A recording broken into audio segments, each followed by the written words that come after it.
Debbie Heiser, thank you so much for being here today. I am delighted to have you on the show, and I know everybody listening is going to walk away with some really good nuggets that are going to make their life and business better. So, you have a business called Lit Up Life. Tell us more about the business, your background. What do you help your clients do? Okay, so I'm going to start a little farther back and tell you a little bit about where I started. I am an education major by trade. I started a pilot program in the state of Missouri in the juvenile detention centers. And think the movie Freedom Riders. It's a little bit older movie, but think that. And that was kind of what I did, is help them change perspective. Did that for a year. And then I started with Sprint and I sold Yellow Pages. So I'm aging myself just a little bit. Some of your listeners may not know what Yellow Pages are. But the reason I bring that up is I had a manager who told me, you're not selling Yellow Pages. You're really helping people with their hopes, wishes, and dreams. Because if you can bring them more clients, then they're making more money. They're able to do the things that they want to do and have financial freedom. Well, fast forward, and that's what I'm doing today. It's just not in selling Yellow Pages, right? It's in coaching. So I spent 20 plus years in corporate America. I was an executive then at Sprint, publishing and advertising. It was a subsidiary of Sprint. Then I moved over because Yellow Pages obviously went into a decline. I moved over to Citibank, which is a huge, worldwide international company. I was five down from the CEO. Really loved the people I worked with. I'm not a big, huge fan of credit cards and student loans, which was the main area I was in. I was in retail banking as well.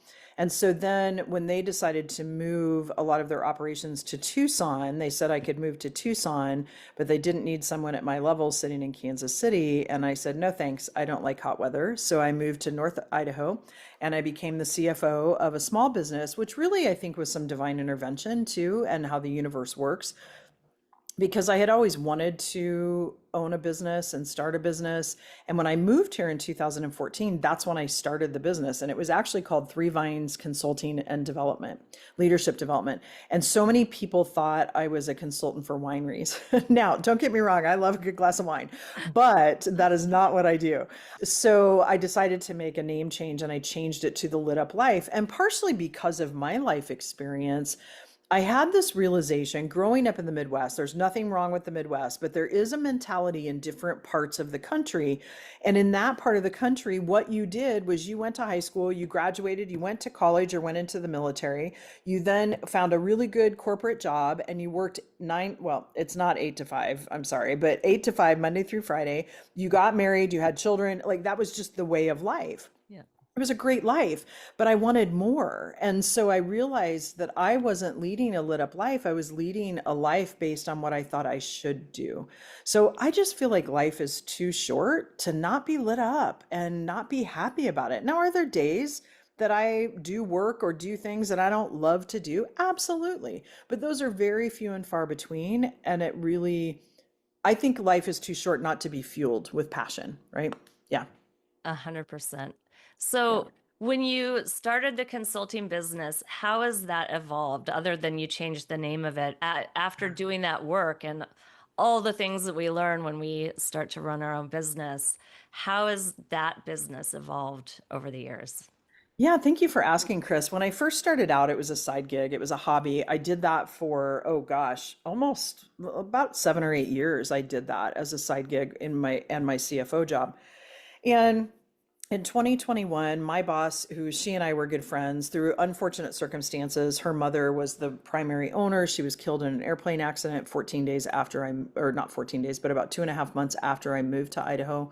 So we had been through a lot of things. I was used to everything being an 800 number. So I really learned a lot about running a small business. And it wasn't small. We had 60 employees in multiple different states. But I ended up doing all of the things that I had never done before, which again, the way the universe works, right, prepped me to do that. So when I stepped fully in, I was making about 38K. And then in 18 months, I was at 250,000 and haven't looked back. And so I use that as one measure because it shows that when you commit and you're doing what you love and you're doing those things, it works, right? Like the things happen. So what I've seen evolve, and I will tell you, I'm on a little bit of a rant right now about this, is I really feel like we in the coaching industry did a disservice to people in the past where, and I think the state of the world today is creating this almost lack of trust, but where you're having to build trust and really show that you can give results. Where it used to be, oh, you can make $1 million in 1 month. Okay, well, you can, but there's a cost opportunity or an opportunity cost to that.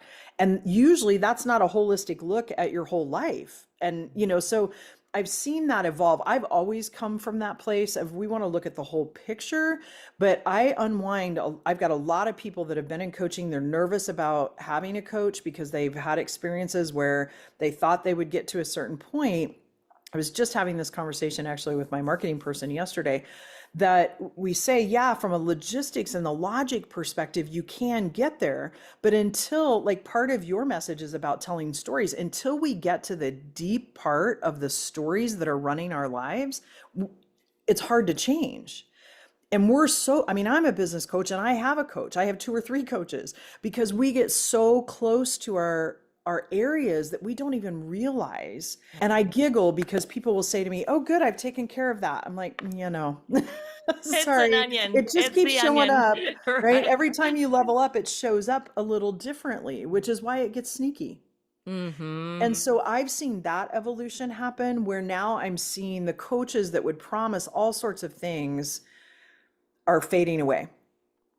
And you're Right. seeing the coaches that do make a real difference, that work with people that want to transform, and not just transform, but they realize transformation includes change. I've seen a lot of people where they want the transformation, but they don't Mm-hmm. want the change and some of the work that goes along with it. Right. And I think half the battle, to your point, is just a lot of that stuff is so close to us. It's happening unconsciously. Totally. We're not even aware of those stories or those beliefs. And so, how do you become aware of kind of the default network that's running your life essentially? Yeah, where do you begin with that? Like, how would we identify what's keeping me from the freedom that I want to experience, whether it's time freedom or any other kind of freedom? Yeah, first of all, I mean, it's so simple that it's almost like laughable, right? But I want to say too that it's not simple in the fact that it is completely subconscious. And because we think it's in our conscious brain, we then beat ourselves up because we should have known something. And I say, if you're shitting on yourself, that's your critical parent. That, like, get rid of that, because what happens is it lowers your vibration. And then we find evidence to support our beliefs, right? So the subconscious is what creates our beliefs and our identity. So if we don't unwind that identity, so then the simplistic piece of this, Chris, is honestly, you just have to become aware, because once you're aware, you can't go back. Now you can stick your head in the sand. And I've seen people do that, but ultimately it all boils down to fear. And fear is nothing more than false evidence appearing real. So we build evidence, and the way I geek out on neuroscience, I have Mm-hmm. some friends that too that geek out on neuroscience, and we geek Mm-hmm. out together on it. But what happens is the brain is always looking to predict and protect. So if you had anything happen to you in your past that was scary, that potentially put you on edge, you're constantly scanning, right? So your nervous system is on hyperdrive a lot, and many of us are on hyperdrive. And so then what happens is we don't trust the hits that we get from the universe. Right. And so the biggest piece of that is becoming aware. And then honestly, working with someone. It doesn't even have to be a coach, it could be a trusted counselor. It could be, but have somebody in your life that tells you the truth, Yeah. that says, wait a minute, is that really true? Like, let's talk through that. Can you help me understand the difference between identifying a thought, Mhm. identifying a belief, and identifying an identity? Like, tell me how they're different, how they're related. Yeah, absolutely. So if you imagine a circle as your brain, right? And the top half, if you just put a line in the middle of that, the top half is your conscious brain. So your conscious brain can accept messages, it can deflect and say, nope, okay, Debbie, you said this, but I don't necessarily agree with you. And then it can create and innovate. Now, this is a very simplistic version of Yeah. neuroscience, right? So keep that in mind. But when you look at the subconscious brain cannot deflect messages. So, I wonder why I couldn't fall asleep at night when I was watching The Walking Dead, right? in bed, right? Because your subconscious brain is taking in all of the things that you've done throughout your day, all of the things that you've done in your history, and trying to make sense of it based on our filters. Mm. So a thought, and it's not really cut and dry either, which is what makes this kind of an interesting piece of Nuanced. work. The thoughts that come to us are usually given to us by something, right? Because it's a message that comes into our brain. If you think about, and if you have not been around a baby, please go hang out with some babies, just like puppies, right? Because they are all emotion. They're happy one minute and then they're crying because their diaper's wet and they're uncomfortable. Like they don't have filters. You can start to see the filters. I have a 5-year-old grandson and I'm seeing the filters of, okay, am I going to fit into the tribe if I'm not funny? Oh, I need to be human, right? So we learn, we pick up these things. So thoughts become words, right? And actions. So the thoughts come into the subconscious brain. We start to create beliefs around those based on we see evidence over and over again. And partially because if I have a thought come in from like a loved one, particularly a parent, our parents do the best they can, but we might have a loyalty pact with them. Like as an example, my mom passed away of breast cancer at the age of 58. She swore it was the stress of owning her own business and non-bioidentical hormones. So guess who had a hard time? I told you I started my business in 2014. I didn't step in full time until 2021, right? Because I had this subconscious belief from a message I got from her that if I owned my own business, I was going to die. So that's the subconscious belief, and that became a part of my identity. So I can't step in and own a full-time business, right? Right. Because my identity is someone that doesn't, because I don't want to die Right. of breast cancer. And so that would be, if you were not aware of that, you might sabotage your own business Oh, because on a totally. deep level, you're like, I don't want to die. So I'm Absolutely. And I yeah. did. And I Okay. did, right? Because then what happens too, I call those double binds. Mm. Then what happens is I had a loyalty pact with her because I don't want to make her wrong, right? I loved her and like you almost saintize people when they first pass too, right? So I don't want to make her wrong. So if I do have a business that's super successful and I'm in it full time and I don't die of breast cancer, then I'm making her wrong. Now that's Mm. an untruth, but that's how our brain works. Yeah. So the thoughts come in, they turn into beliefs that create our identity. And I will tell you, Chris, it took a coach helping me. And I'm not saying that because I am a coach, but to help me unwind that. Right. I mean, I have a lot of really smart friends that are counselors, a lot of really smart friends that do a ton of different things. But it took someone really objective and not tied to that to see the untruth of that. And it shows And then up. what did you do? Is it as simple as, oh, that might not be true for me? Is it Yeah, that it kind of simple? is. Now, I say that cheek and tongue because we make everything complex. I don't know if you've read the book Letting Go by David Hawkins, but he says, I don't even need to write the book if people just listen to me and let stuff go, right? Like it is that simple to just make the decision in your head. So it took some coaching from my coach to say, does this resonate with you? And I'm like, yeah. And for her to say, that's not true. Like, what is the truth about that? Are you going to die of breast cancer? Well, we don't know. We don't know our future. We can only be present. Are you going to make your mom wrong if you're successful? No, she wants me to be successful. Hmm. Right. So it just took changing. And sometimes I'll take my glasses off and put them back on to say, I need a shift in perspective, I love right? As a that. physical reminder. So it's Yeah. just that shift in perspective. But then also, I do think it's important to have someone in your corner that believes in you more than you do, because then I could borrow some of that belief from her to say, just keep reminding me, because your brain, it's like water buffalo going to a watering hole, right? Like if you think about the neuroscience and the neuroplasticity and all of those pathways, right? So the water buffalo keeps going to the same watering hole the same way. So they built a big groove. Mm. So the same thing happens in our brain. Well, then one day, one water buffalo says, I'm going to go around and try this way, but there's no path. He does that or she does that a couple of times and then it's like, whoa, I got to get back to the groove. Our Mhm. brains do the same thing, but Mm. then they go back to that. And it's that constant space repetition then of creating that new neural pathway so that we don't go back to the groove one because it feels comfortable. And so when you create a new thought or a new belief or even a Yeah. new identity, how do you really get the new groove made? Do you write it down? This is different than affirmations, right? This Yeah. is really just you just practice. I'm a big fan of Brooke Castillo. I love her model for changing your thoughts. And again, is it as simple as writing down a new thought and then just practicing that until you really believe it and internalize it? Yes, and Chris, I will say an added step to that that I do with clients at both retreats and in person, or like if I'm working with somebody personally, is we go through some meditations where I have people envision, because first of all, when we say the future, we don't really know what the future is going to hold for us, and that we already are that person, we just don't believe it yet, right? So what I try to do, because what I see missing with affirmations, they're good with the brain, but what happens is we don't embody it. So we don't know what it feels like.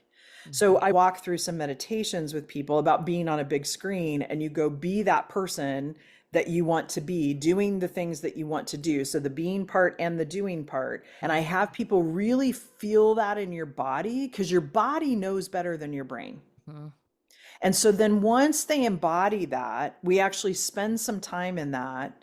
And I have them really feel into that. And when I say feel, I mean, where do you feel it in your body? Not emotion.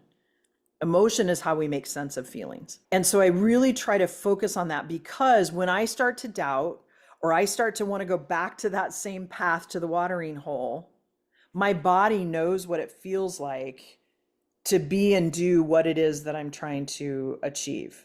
Now, why that's important is we have to maintain, if we do nothing else, it's maintaining the vibration of that woman, right? Somebody actually just asked me today, hey, so I know you're open to dating now. What are you looking for? And I said, I used to have a list of like physical attributes. I used to have a list of personalities. That list is very short now, just a couple things. But ultimately, it's not about the list. It's about, who do I want to be in a relationship? How do I want to show up? Because I have to be in that vibration to attract the person that's going to bring that out of me too, that's Mhm. going to be a match. Does that make sense? Oh, totally. 100%. Yeah. Yeah. Yeah. So I know I just gave you a whole lot, but it's really too about, it is about the affirmations, because our brain doesn't know the difference between truth and a lie. Mhm. We filter it, right? So if we can trick our brains with lies, we can also hack our brains with things that are the truth that we want to happen. But Right. we really have to understand how it feels in our body. And I've seen, you were talking about evolution of coaching. I've seen more and more people looking at this like somatic experience and where does it feel in the body. I mean, we've all had that before, where the hair on the back of your neck sticks up and your brain hasn't completely identified what it is yet, but your body knows. Hmm. It's saying, leave this situation. Yeah, and it's a practice to really acknowledge that, feel it, and trust it as well. Yeah, I think you just summarized what I do, right? Yeah. Because, we were talking a little bit about slowing down to speed up, and I think that's a big piece. Like when I do any kind of work in person, like if I have a VIP day, we start out with a nature walk, because nature tells us all sorts of things. And it's partially to slow that down so that we're not in that fight or flight mode, which we tend to all be in quite a bit. Hmm. Yeah, before we hit record, we talked about a lot of people who run their own business, are productive people doing well, are operating in fifth gear. And when you're in fifth gear for a long time, it can feel really uncomfortable to downshift. And I know this is really fundamental to the work that you do. So I'd love to hear like an actual story of a client that came to you. What were they complaining about? What was not working in their life? And then what did you end up doing to change that? Wow. I'm trying to think of, because there's a lot of really good examples. And the one that keeps dropping to me is a client who's a real estate agent. And she was in the mastermind and then also a private client of mine. And she and both her husband are now private clients. And honestly, like what she complained about most was money. And I have a lot of people that get into that, right? And when we dig around and start to uncover something, we realize that the fear around that is there going to be enough? Are we going to be able to back away from this business and have enough to survive? Maslow's hierarchy, right? Mhm. So I will tell you, sometimes they're complex because we're human and there's this web of things to unwind. So we have unwound all sorts of different things. She's a real estate agent, and so I do have permission to share. I'm not going to share her name, but she's told me I could share her story and she's done testimonials. And she also realized that part of this money story had to do, something had happened to her in her life. She wasn't sure what. Now, I'm not a counselor, so I send people to counselors. But somewhere in the fall, something had happened. And then always in the winter, she got into this really clenchy, real estate agents don't make any money in the winter message, right? Mhm. So I had her come up early because she was coming to one of my retreats.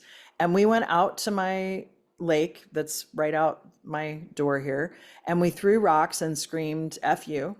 She named what the anger was that she had about it and released it, because physically releasing something helps to do that.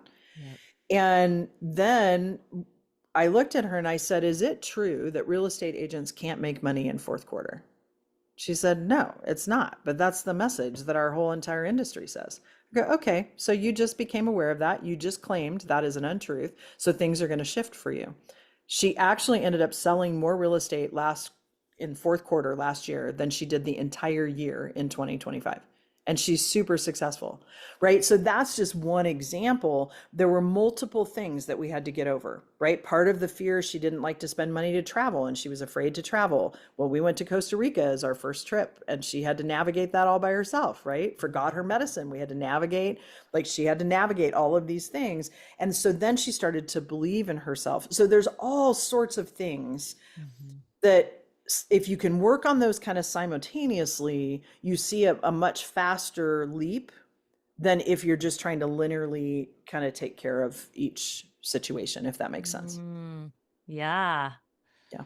Yeah. What a cool story. The Yeah, thank you. physicalness of like throwing the stone into the lake and yeah, really defining it physically. And so you can be like, oh, we did that and I'm walking away from that lake and that is behind me. So Yeah, and cool. things that she let go of had to do with family relationships, with, things occurring in her life that had happened in the past, with people leaving their agency and starting their own and becoming competent, like all of these different things that she just let go of, and Mhm. it opens up space for us Right. to receive. Right. Yeah. Tell me about a client that you've worked with that came to you overwhelmed. I'm asking for a friend. I'm kidding. It came to you overwhelmed, uh, not enough time, hard to downshift. How do you unravel that? I truly can relate to this. Like I get a lot of shit done. Yeah. I like productivity and it is really hard for me to kind of stop and appreciate the nature around me sometimes. Yeah, so let me think about a client. Most clients do have a time story of one shape or another. It's time, money, and control. And I hate to say it, but we're never in control, right? And when we can let go of that, that's like a huge relief. Yeah. But when it comes to time, and I resonate with this too, time for me was always the thing. And my coach one time said to me, I said, well, I want to wait to do this until after my son gets married. And, we're busy with the wedding stuff. And she looked at me and she's like, do you think so and so waits for their kids to get married to do business? I'm like, no, you're right. That's just part of my life, right? So, part of what happens with time is we have to understand we're not managing time. I help people see we're managing energy. And if you start to think about what gives you energy, and I have people make a list of this. So, I'll think of one particular person that she was in the medical field and she literally didn't have a lot of time because the place she worked really mandated when she could be there, and they had to like book out for an entire year, right? It wasn't something that it was very time committed. Right. So when we started to look at manage, and she wanted to start this coaching business and do coaching and podcasts and everything. So when we started to look at it and understand that, okay, when you look at energy, what sucks your energy from you? What takes away from your energy and drains you? And what gives you energy? It became very apparent that job. And I'm not a firm believer to quit a W-2 job right away because we have double minds that we want security more than our own business sometimes. Mm-hmm. So she's like, I need to let go of this job and I need to unwind my identity from who I am is a part of that job because we in the Western world do that. Mm-hmm. And so we went through the practice of unwinding that, really went through the practice also of unwinding messages that she didn't know what she was doing, right? The confidence, the lack of confidence. Then we started to look at what brought her energy. Now, she still loved what she did from the medical field. So she still tapped into that, but now she travels and goes 1 week a month to go do these things, right? And sometimes it's once every 6 weeks or so. And she gets to control the schedule with it. She gets to talk to them about it. She's on call, so she can still do other things that bring her energy in it. And she loves working with the patients. So there's that, right? So we identifying them what brings you that. And then all of a sudden the door starts to open when you look at energy and managing energy. Now they own multiple different locations that they Airbnb and that she can now do retreats out of.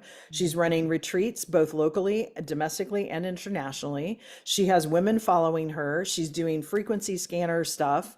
You know, like the door has just opened for her. And she's the type of person that has to have a lot of diversity in what she does. And that opened that ability to have all of that diversity in her life. And so now she's making more money than she did in her W-2 job. She has more time to spend with her now teenage kids, going to the things that she never got to do.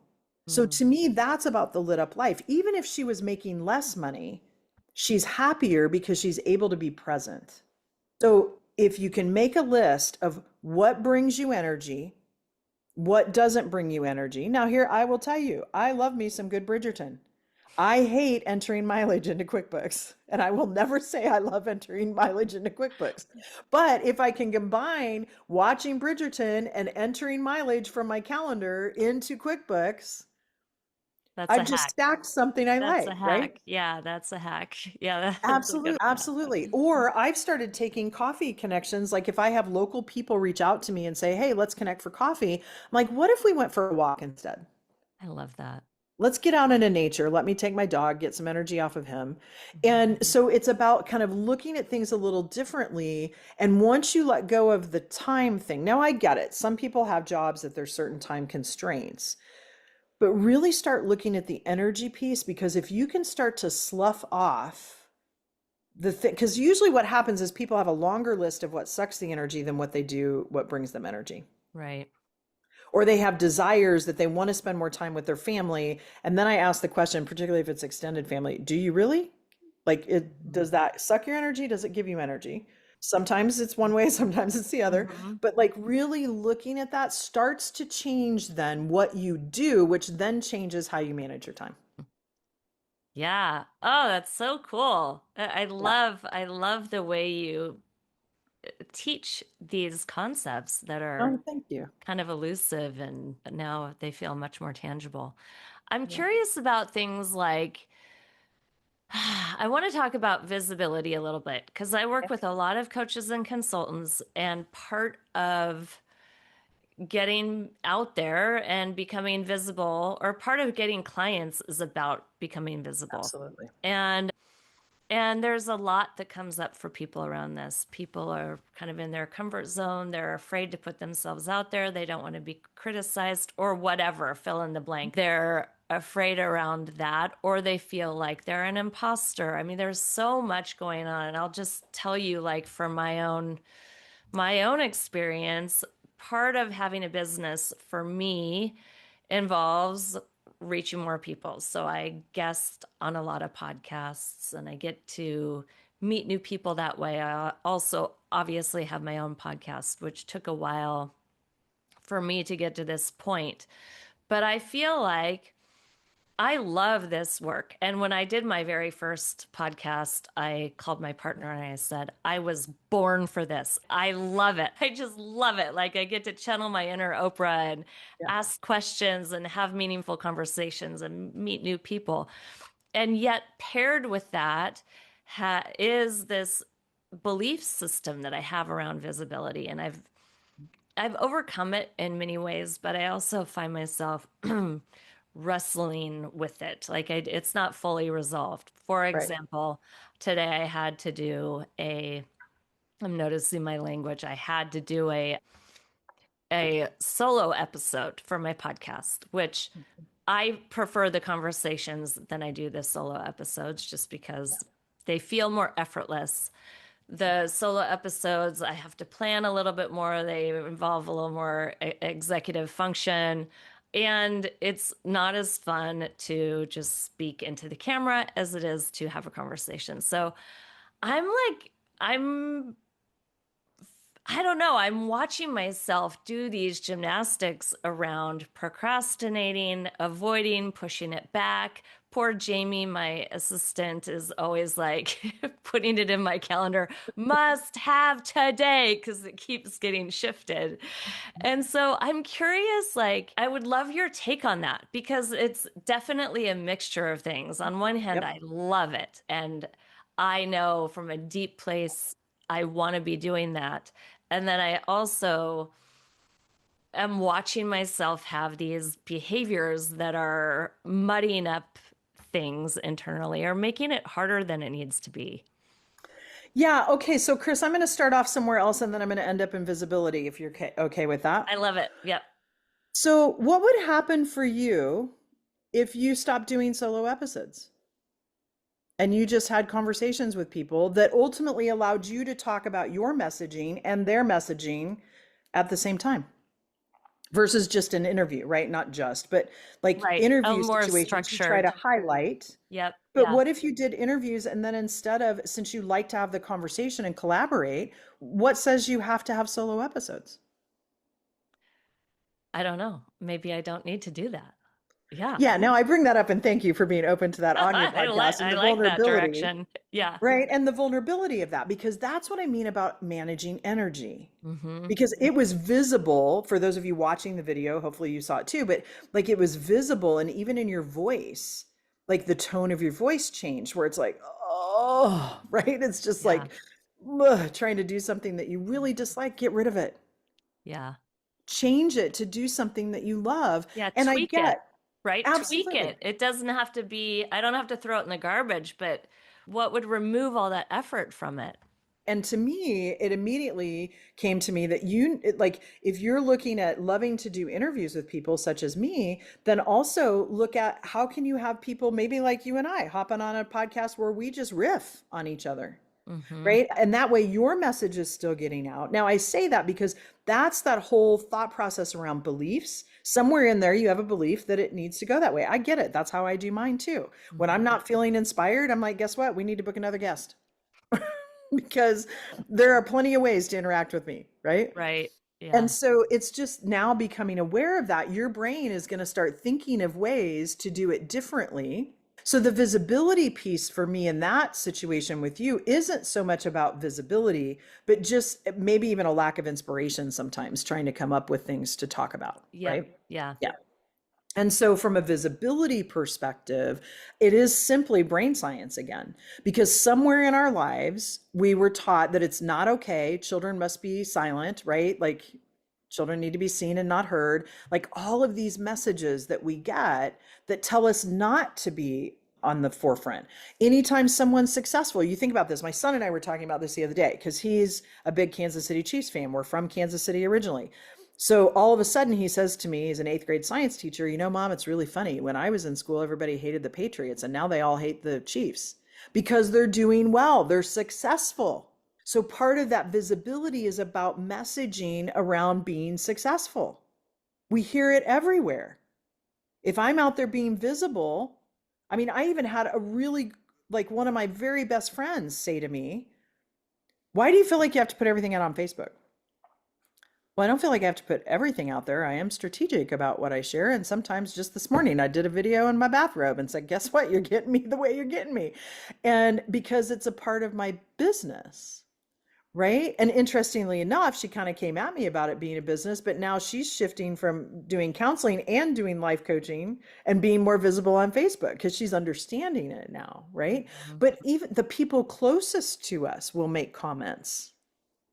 Now, ultimately, it's either a fear that they don't want you to be hurt because they see trolls and all of these things. So I always try to come at it from the place of they're looking out for our best interest. Mhm. But there's also a tinge of jealousy there Mhm. because we are someone else's vision board, right? So what we're doing on podcasts, what we're doing to be visible, other people have that on their vision board to do.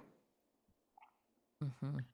And so the visibility, there's so many layers to that. And Chris, I coach a lot on the visibility piece and I struggle with it. I mean, I tell my story, but I don't go to the depths all the time. And I just came back from a conference and I'm like, you know what? Screw this. People are going to start getting me unhinged. I'm not going to be the corporate bow on the box anymore because it's just not as relevant. We're Right. all a complete mess. And we can have our shit together at the same time. Totally. Yeah. So Yeah. the It's so visibility. refreshing. Yeah, thank you. And Chris, the visibility thing is really, that one has multiple different avenues because people are taught different things. But what I just said to you is primarily kind of a lot of what I see come in as like a trend. Yeah. Okay. Um, And also, just really quickly, Chris, if you think about it, way back when, if you got kicked out of your tribe, you died. So there's also generational things that come into this and DNA kind of things that, if I do something and I'm kicked out of my tribe, similar to me, and I have family members that have lost weight, and all of a sudden, is she anorexic? Right? Like she doesn't fit in. She's not like all of us that are 30 pounds over what we should be. Right. So it's interesting that how sometimes that kicks into that we're afraid we're going to get kicked out of the tribe, whether it be friendship tribes, for whether it sure. be family tribes, whatever that is. Yeah. Completely. And then usually people have a situation where they publicly got embarrassed or humiliated or failed in front of others. And then, of course, the brain and body is going to go, do not repeat that mistake. But in order to do the work, we're here to be aligned with our own purpose. We do have to do that. So there's a lot internally, there's a lot of internal work in this whole Yeah. entrepreneurial gig. That Chris, you have nailed it because, Yeah. I say I help entrepreneurs make a lot of money doing what they love to do without sacrificing what's important to them because people want more money. They want more time. They want more control. But ultimately, what anybody in the coaching industry does is we help unwind all of that, all the internal work, right? We face the shadow Mhm. and we come out better people because of it. And then we get to the point where we're like, dissension, bring it on because I know it's going to be beautiful on the other side. Yeah. Right. Do you have any guidance on how to help people stay regulated? Like, what are your main ways to help your clients do that? Yeah, so a couple of things, and these are not new, right? But I find that constant repetition, even of messages, sometimes it lands differently with different people. Get good sleep. Like there's so many studies right now about health and good sleep and be physically healthy because we can't do the work that we need to do if we're not. So if you're not, and I'm not one to say, watch what you put in your mouth and blah, blah, blah, blah, blah, but uncover if there are things that you need help with, go find it, right?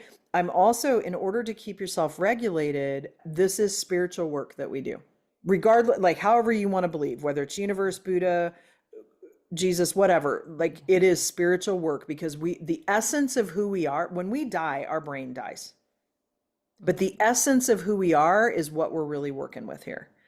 And those belief systems and how we are. And so honestly, it's not about adding more time to your day. It's not about looking at and saying, oh, meditate every morning. I will tell you, there are things that I do to ground myself.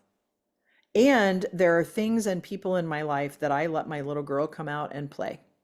We finger paint. We shoot squirrels because we're like with Nerf guns, joking around that we're shooting the squirrels in our brains and like asking them to settle down. And, like those things that make you laugh And I suggest to many clients to go buy, I think it's now $1.29 for a bag of large marshmallows, not the huge ones, not the little bitty ones, Yeah.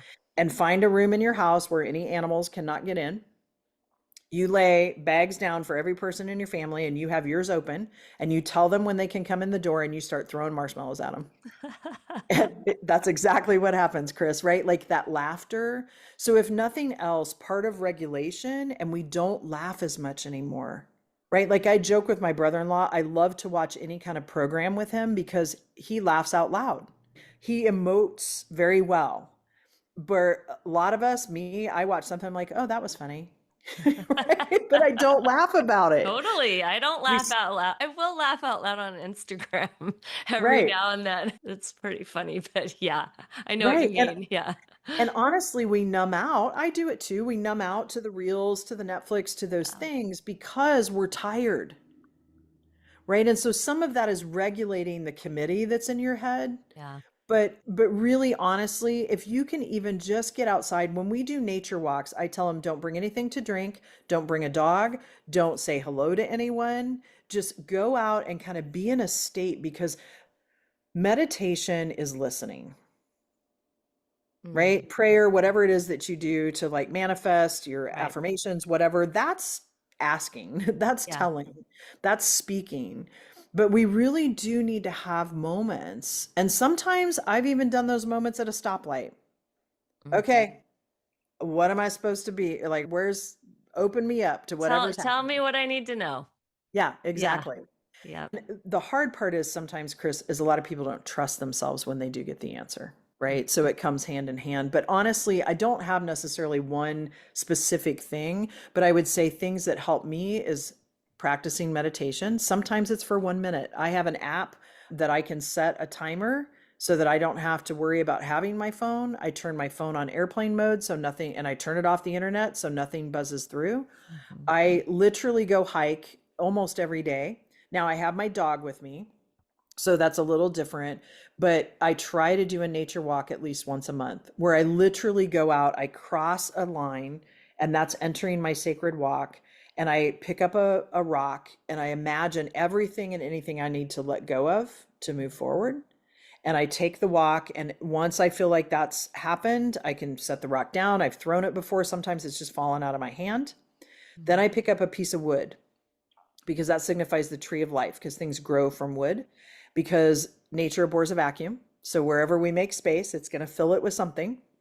So then I try to be mindful then as I'm holding that piece of wood of asking what's coming. What do I need to be mindful of filling that space? And when I feel like that's happened, I let go of the piece of wood, leave it on the trail. Then I create a line in front of me and say I'm passing out of my sacred threshold and I step out of the threshold. I usually keep like a little notebook in my purse or I'll put notes in my phone if I want to.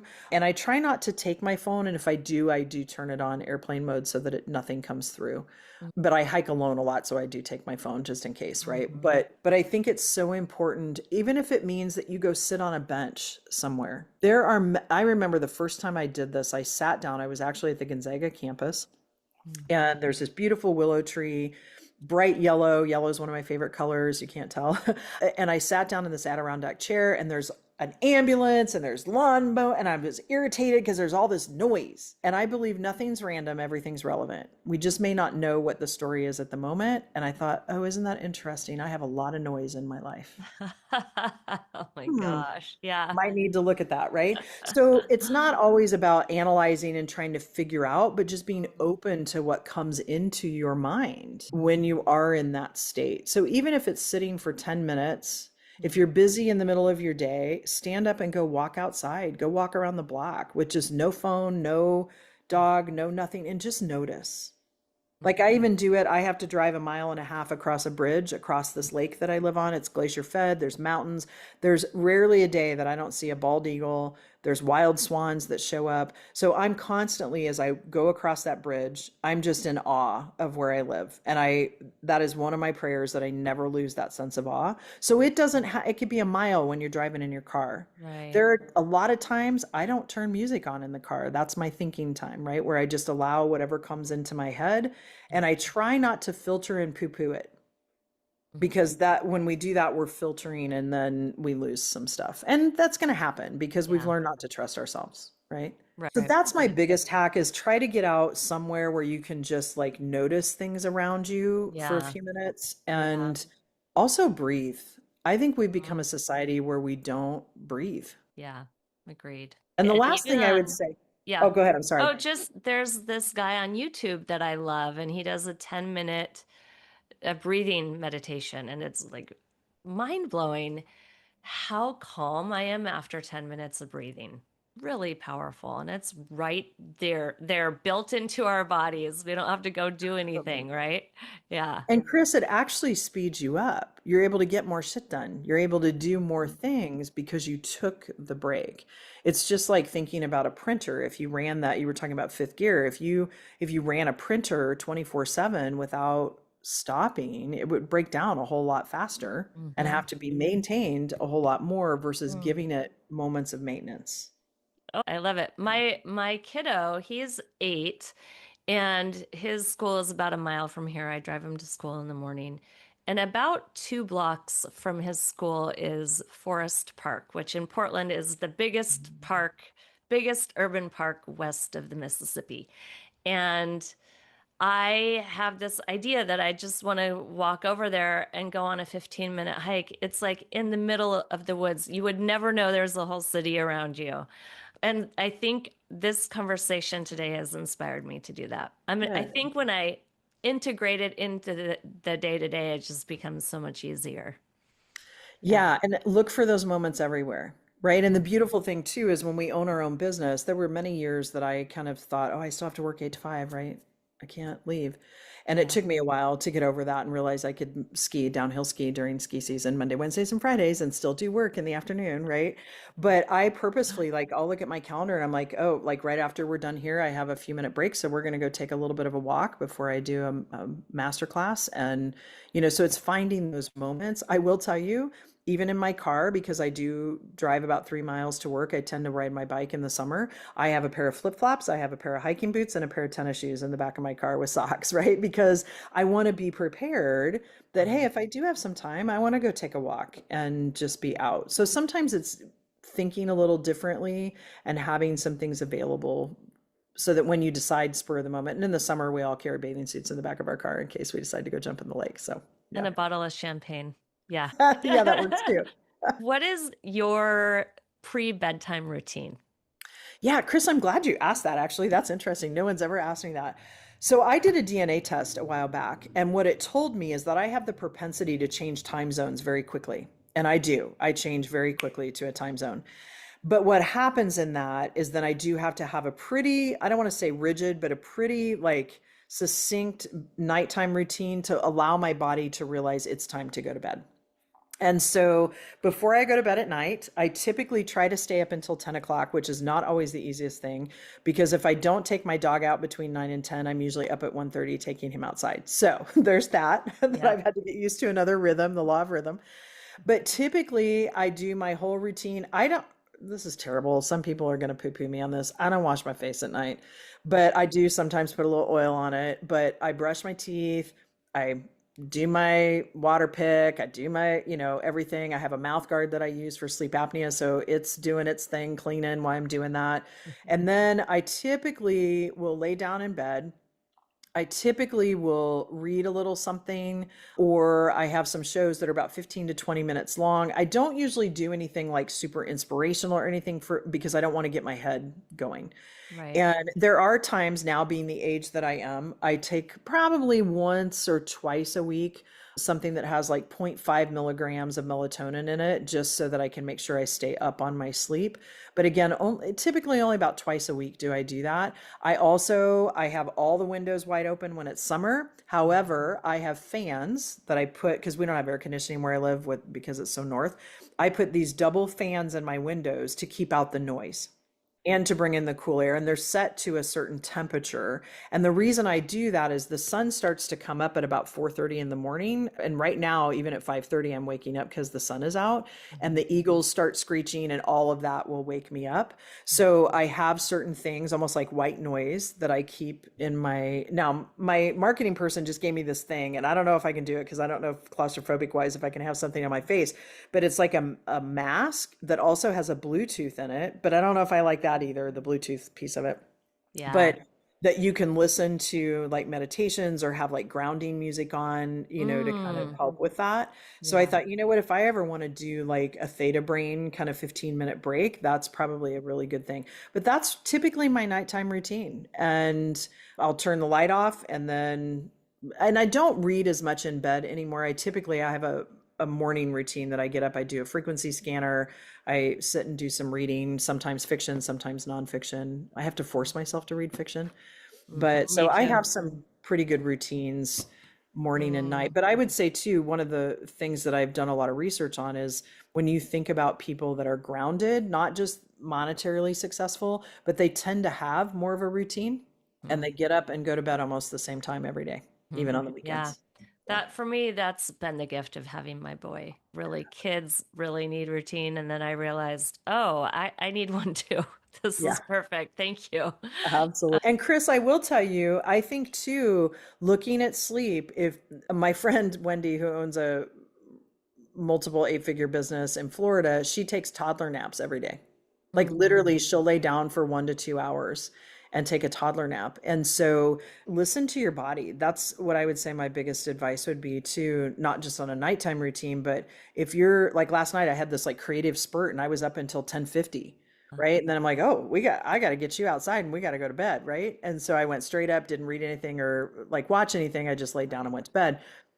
But ultimately, if I'm tired, I'm going to lay down for 30 minutes to 45 minutes and let myself go into a 15-minute kind of theta brain piece mhm. of it and do a little meditation to just rest. And then I get up and I'm great until 10:30 at night. Right. So owning your own business, there's always, we were given a message, Chris. How many of us, probably you too, finish your homework before you go out and play or finish your chores before you go out and play? Mhm. As an Yep. entrepreneur, the work is never done. So we have just been screwed by the pooch with that one, right? So allow yourself some grace that if you need to take a rest, take a rest. Go lay in the grass for crying out loud. Then you're Mhm. out in nature. Yeah. Totally. Ground.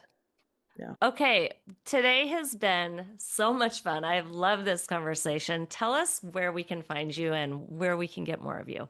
Yeah, thank you, Chris. I think you'll probably have it in the show notes too, but I would say go out to my website. It's thelituplife.com, LIT for lit. And pretty much everything is there, how to get to my free group out on Facebook. On Facebook, I'm Debbie Heiser. Out on Instagram, I'm _lit up life.